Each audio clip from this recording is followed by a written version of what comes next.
How to log into Costco Citi Card online account. Open any of the browser. At the very top, you can see the search box. Over there, type in citi.com and search for it. With that, you will be directed to the official website of Costco Citi Bank.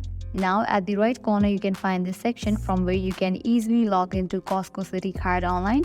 You have to fill your details. Firstly, type in your user ID and then type in the password.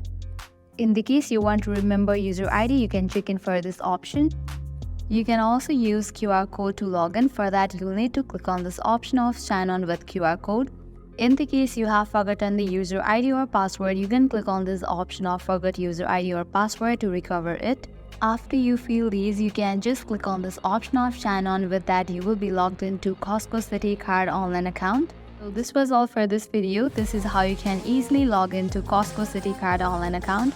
If you guys find this video helpful, make sure to like, share and subscribe to our channel. Thank you.